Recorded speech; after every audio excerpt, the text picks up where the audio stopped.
فترة 2018 لحد 2020، الفترة دي لما بقى اليو اف سي بدأت تتشهر جامد، والفنون القتالية المختلطة اللي هي الام ام اي، الرياضة نفسها بدأت تتشهر بشكل كبير. ومش بتكلم بس في الدول الأجنبية، أمريكا أوروبا وكده. أنا بتكلم حتى في الدول العربية الرياضة دي اتشهرت جدا هنا. ويعني انت اكيد سمعت عنها في يوم من الايام، بالذات ان السعوديه دلوقتي والامارات وكده بيستضيفوا الايفنتات بتاعت الرياضات دي هنا عندهم. يعني السعوديه مثلا مركزه على الملاكمه جدا. يعني السعوديه انقذت الملاكمه، يعني لو حد متابع. الامارات بتستضيف ايفنتات اليو اف سي عندها مرتين او ثلاثه في السنه. حتى لو مش ايفنت كبير اللي هي الفايت نايت وكده بتستضيفها عندها. فاهمني؟ فالدول العربيه بالذات بقوا مركزين جدا على الفنون القتالية. وأنا مش هستغرب خالص لو لقيت الفنون القتالية يعني بقت أشهر رياضة عندنا، أشهر من الكورة كمان. بتكلم أشهر من الكورة، والناس هتشيل تركيزها على الكورة وتبدأ تروح ليها. بس الموضوع هياخد وقت طبعا، ممكن 10 15 سنة، ممكن أكتر كمان، إن التحويلة من الفنون القتالية تبقى أشهر من الكورة تحصل. عشان الموضوع هيبقى صعب شوية، لأن في المجتمع بتاعنا الموضوع هيبقى مرفوض شوية. وانت عندنا اصلا انت ما عندكش الحريه التامه انك تعمل الحاجه اللي انت عايزها.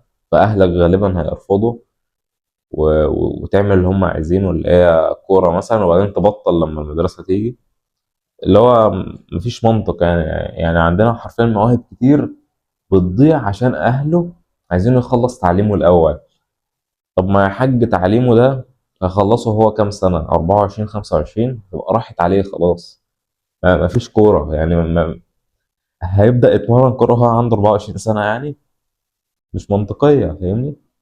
فعشان كده انت عندنا يعني في المجتمع بتاعنا بالذات انت ما عندكش اي حرية انك تعمل اي حاجة انت عايزها. انت بس ماشي على خطى اهلك، وهم فاكرين ان هم صح دايما. هم أنا ما بقولكش اهلك دايما بيبقوا عايزين لك الخير وكده، بس اهلك غالبا مش بيبقوا صح. دي حقيقة لازم كلنا نعترف بيها يعني. بس بغض النظر عن الموضوع ده، يعني كنت عايز بس اذكره على السريع كده، لان انا فعلا شايف ان هو منتشر جدا عندنا. حابب بقى أدي لك الحكاية بتاعتي مع الفنون القتالية والملاكمة وكده.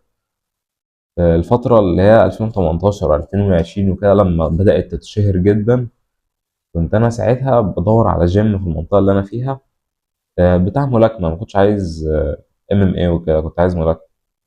فلقيت واحد، وكان سبحان الله في الفترة اللي أنا اشتركت فيها اللي هي في أكتوبر 2021 كان عندهم عرض ساعتها. عرض 3 شهور وكده. فقلت ماشي أنا هروح واشترك فيه وكده وابدا تمرين. رحت واشتركت فيه، والجيم ما كانش كويس يعني. الجيم فعليا ما كانش اللي هو فخم مثلا، ولا في جيم فيه مدربين كويسين. الجيم كان فيه مدربين كويسين قبل ما انا اروح. يعني قبل ما انا اروح كان فيه مدرب كويس جدا، والمدرب ده هنرجع له بعدين. المهم انا اول ما رحت لقيت مدرب تايلاندي. المدرب التايلاندي ده لا بيعرف يتكلم عربي ولا بيعرف يتكلم انجليزي.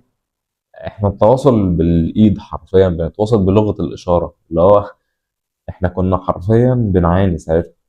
فبنتواصل بلغة الإشارة، ويا دوبك يعرف بس بالإنجليزي كام كلمة، اللي هي الجاب كروس، اللي هي حاجات الملاكمة أصلا. اللي هو أنا ما استفدتش أي حاجة. المهم بدأت تمرين معاه. طبعا أول مرة اتمرنت خالص، هي أول تمرينة. لو حد يعرف يعني إحنا في الملاكمة بنبدأ تمرين بيخليك تسخن، وبعدين تعمل 10 دقايق نط حبل، وبعدين تخش التمرين العادي. انا نط الحبل ده ما كنتش عارف اعمله خالص. اللي هو كنت بعمله بطريقه الناس المبتدئين جدا، اللي هو ابدا انط، اللي هو نطه كبيره واحاول اعدي الحبل من تحت. مع الوقت بدات اتعلم. بس اول جلسه دي اللي هي اول سيشن انا عملتها، روحت البيت ساعتها ظهري مفشوخ، القصبه بتاعت رجلي مفشوخه من النط. اللي هو انا ما كنتش متعود على الحاجه دي خالص. فكان هي دايما البدايات بتبقى صعبه يعني. فكملت، وجي يوم الاربعاء ساعتها. يوم الاربعاء جه كان يوم سبارنج. اللي مش عارف السبارنج ده، انك بتدخل تعمل حاجه زي الفايت مع واحد زميلك في التمرين. اللي هو بتضربوا بعض من الاخر، بس مش بيبقى فايت، بيبقى اللي هو بصيغه تمرين عادي، فاهمني؟ فالتمرينه دي بالذات انا مسكت ضربت ضرب فيها. يعني انا روحت البيت مصدع مش عارف انام. بشوف حاجات سودا، اللي هو انا ضربت ضرب ابن حرام فيها يعني. وانا اللي حمار يعني، دي غلطتي، انا ما اقدرش الوم اللي قدامي، عشان انا كنت فاكر موضوع الفايتنج وكده سهل. يعني انا كنت بتفرج على اليو اف سي والبوكسنج وكده، اقول يا جدعان سهله، ما هو فاتح وش اهو، اديله بوكس فيها وهيقع.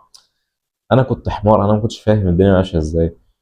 فدخلت على طول عمال اعمل سوينج بطريقه يا ريته كان متصور، يا ريته بجد يعني. اي واحد هيبدا يصور اول سبارنج ليه يعني انا بما ان انا ما صورتوش، يعني فعلا لو كنت صورته كان زماني في حته تانية دلوقتي، كان زماني عرضته والفيديو اتضرب بقى وحاجات كده. فانا لو كنت صورته ساعتها كان بجد هتبقى حاجه حلوه جدا. للاسف ما صورتوش، والواد قعد يضربني لدرجه ان انا بعد اول سوينج وتاني سوينج انا تعبت، والولا بقى بص مسكني، نزل ضرب فيا لحد الصبح، اللي هو انا ما عرفتش اقاوم خالص. وده السبب يعني، هو كان بيتمرن من قبل بكتير باين، وانا كنت 16 باين ولا 15، وهو 19 ولا 20، فاهمني؟ فرق السن، فرق الخبرة، الكلام ده كله أثر على الماتش يعني. يعني متأكد إن أنا لو قابلته دلوقتي هفشخه، فاهمني؟ بسهولة كمان، لأن الواد ما كان، هو كان فاهم اللعبة، كان فاهم الأساسيات، فاهمني؟ إنما هو ما كانش كويس، فالعملية بسيطة يعني. بعدها روحت البيت وأنا كنت بص محبط، بقول الرياضة دي مش ليا، وانا مش هينفع اكمل بقى، واتضربت، وكنت بروح البيت وانا معيط اللي هو مش معيط، اللي هو انت فاهم يعني مش عايز ابان عبيط. فروحت البيت وانا حرفيا مكتئب، وقلت لاهلي وكده. ابويا قال لي ايه ده، طب اروح اكلم صاحب الجيم، اللي هو يا جدعان هي دي اللعبه كده، ما تروح تكلم صاحب الجيم هيعمل لك ايه، فاهمني؟ فما استسلمتش يعني. حصل حوار كده، كلمت كوتش انا اعرفه. الكوتش ده اصلا في السوشيال ميديا يعني بينزل فيديوهات ليها علاقه بالملاكمه وكده، كان ساعتها بينزل، انما دلوقتي بطل يعني شويه. قلت له انا بدات والسبارنج اتفشخت فيه وكده، مش عارف اعمل ايه دلوقتي ومحبط. قال لي كويس انك بدات وكده، وما تبطلش، لان انت لو بطلت هتندم، وقرار انك بدات ده اكتر قرار هتشكر نفسك عليه وكده. فقررت ان انا ما استسلمش يعني، وبعدين فضلت مكمل في الجيم المعفن القديم. لحد ما انا وواحد صاحبي كنا بننزل دايما في الفتره دي مع بعض، كنا بننزل نقعد على البحر نتمشى وكده. لقيته بيقول لي عن العماره بتاعتي عاملين جيم بوكسنج فيه، تعالى شوف. ورحت شفته، وكان عاملين بقى بوستر كويس، والشركه بتاعت الجيم ده كان الشركه اللي كانت بترعي حبيب نورماجوميدوف، اللي هو الفايتر بتاع اليو اف سي، اكيد كلكم عارفين. المهم، فانا الجيم قلت اكيد جيم حاجه عبيطه، اللي هو مش جد قوي وكده. قلت له تلاقيه حاجه تافهه كده، قال لي ماشي وكذا. وبعدين استوعبت ان الجيم الجديد ده هو الجيم اللي كان فيه الكوتش القديم اللي في الجيم اللي انا فيه، اللي هو القديم. فاهمين يعني؟ الجيم القديم كان فيه مدرب كويس، قلت لكم عليه صح في بدايه الفيديو. المدرب الكويس ده راح من الجيم القديم وراح فتح الجيم الجديد. يعني الجيم الجديد ده هو زي شريك فيه، فاهمني؟ مع ناس تانية طبعا، مش هيفتحه كله لوحده يعني. فرحت هناك وبدأت القصة من هناك بقى. وبدأت أتمرن بقى من هناك وفاهمني اللي هو أستمر في التمرين بشكل أكبر. لحد ما جت فترة كده غريبة، كانت قبل رمضان باين ولا بعد رمضان، أو في رمضان، أنا مش فاكر الصراحة. قلت لصاحبي اللي أنا كنت بنزل معاه ده، أنا زهقت من الملاكمة وكده، وعايز اللي هو فاهمني أروح جيم عادي، اللي هو جيم حديد وكده. فروحت جيم الحديد مع صاحبي ده، وكانت أكتر فترة استمريت فيها في جيم حديد في حياتي، اللي هي قعدنا تقريبا 4 شهور مستمرين، كل يوم حرفيا ننزل. واليوم اللي مش بننزل فيه بنبقى خارجين، اللي هو بنروح نخرج مع بعض، اللي هو بيبقى يوم الراحة يعني. ففضلنا مع بعض الفترة دي. وبعدين صاحبي ساعتها قال لي إن هو عايز يشترك في الجيم البوكسنج، قلت له ماشي روح اشترك وكده. وراح اشترك فعلا، وأنا كمان كنت عايز أروح اشترك، رحت اشتركت برضه أنا كمان. وفضلنا بقى نتمرن مع بعض فترة حلوة كده. الفترة الحلوة دي كانت شهر بس، ما كانتش أكتر من شهر للأسف يعني. الشهر خلص وما كناش عارفين نعمل إيه ساعتها. وأكبر خازوق خدناه في حياتنا إن الشهر خلص. إحنا كنا مشتركين 3 شهور وثانوية عامة بدأت. فقلت له يا اسطى أنت هتعمل إيه وكده؟ قال لي مش عارف والله، بس غالبا هبطل تمرين شوية أو لو مش هروح كل يوم. قلت له ماشي أنا معاك. ولو مش عارفين النظام أنت مش، المهم لو مش عارفين النظام بتاع الملاكمة وكده، انت كل يوم مش بتتمرن بالجلوفز بقى او على الباج وسبارنج وكده. احنا كان نظامنا 3 ايام: يوم كروسفيت، يوم ملاكمة عادي اللي هو على الباج، ويوم سبارنج. بعدين بتعيد تاني الكلام ده اللي هو 3 ايام اللي هو الاسبوع 7. يوم راحة يعني يوم الجمعة. فانا قلت له تعالى يا اسطى نبقى نروح يوم الباج ويوم السبارنج مثلا، نبقى نسحب عليه ونروح كروسفيت كمان وكده. قال لي ماشي مفيش مشكلة. فضلنا نروح ساعتها، ووصلت لمرحلة اللي هو أول أسبوع مثلا قلنا له لا تعالى نروح التمرين اللي هو بيبقى سهل شوية. أصل الباك بيبقى مرتين في الأسبوع، مرة بنلعب بسرعة ومرة بنلعب ببطء اللي هو تمرين عادي. قلت له نبقى نروح ده. قال لي ماشي. وكل شوية نقعد نأجل وأنا ما أروحش، وأقعد أقول طب هروح بعد بكرة يبقى سبارنج، مش هروح لا سبارنج لا أنا بذاكر وكده مش هينفع أتضرب. هبقى أروح باج. وقعدت أطول في التأخير لدرجة إن أنا فعلا كنت بتعب نفسيا ساعتها، بالذات إن أنا بادئ ثانوية عامة. مش عارف أروح الجيم اللي أنا مشترك فيه فاضل شهرين وهيخلص، الشهرين عدوا ما روحتش ولا مرة. أنتوا متخيلين؟ ولا مرة رحت. فحرفيا تعتبر أوسخ فترة في حياتي ساعتها، إن أنا كنت مشترك في الجيم والجيم مش رخيص فاهمني؟ كنت مشترك فيه وما روحتش. يعني أنا مش عارف أنا كنت بعمل كده ليه. فحاجة معاناة يعني. بس الحمد لله يعني عرفت ألتزم في التمرين. ولو ما شفتش فيديو التزام في التمرين، الفيديو اللي فات هو الفيديو عملته ازاي تلتزم في التمرين وكده. وزي ما انت شايف التجارب اللي انا عديت بيها اللي هي بتاعت عدم الالتزام في التمرين يعني، تقدر تقول ان انا عندي خبرة في الموضوع شوية فممكن افيدك فيه.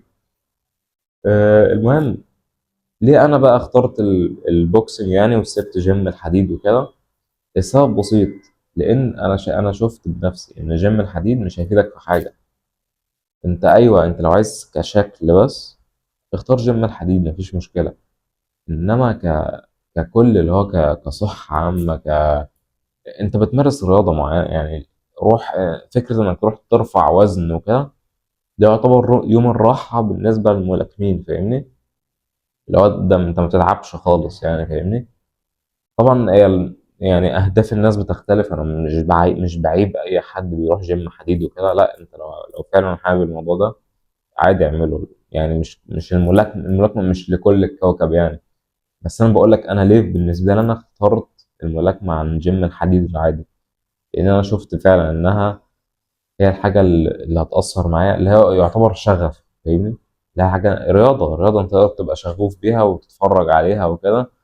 انما الجيمات، وانا بكره اصلا جو الجيمات والعيال الجيماويه اللي هم العيال الصغيره دول. جو الجيمات اصلا تحسه توكسيك كده اخر فتره، ومش عارف انا مش بحبه يعني.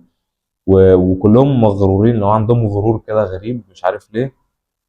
يعني انهم ما عملوش اي حاجه يعني. الدهم اصلا مش بتلاقيه يعني اللي هو بيلعب كمال اجسام فعلا مش بتلاقيه مغرور كده. انما العيال الهبله اللي في الجيم عادي بتلاقيهم فاكر نفسه بطل عالم ويقدر يفشخ اي حد عشان بيروح يرفع وزن مش فاهم في ايه يا جدعان يعني. بجد اللي هو كوميونتي غريب جدا. لازم العيال دي تتمسك في اوضه ضلمه وتتضرب بجد.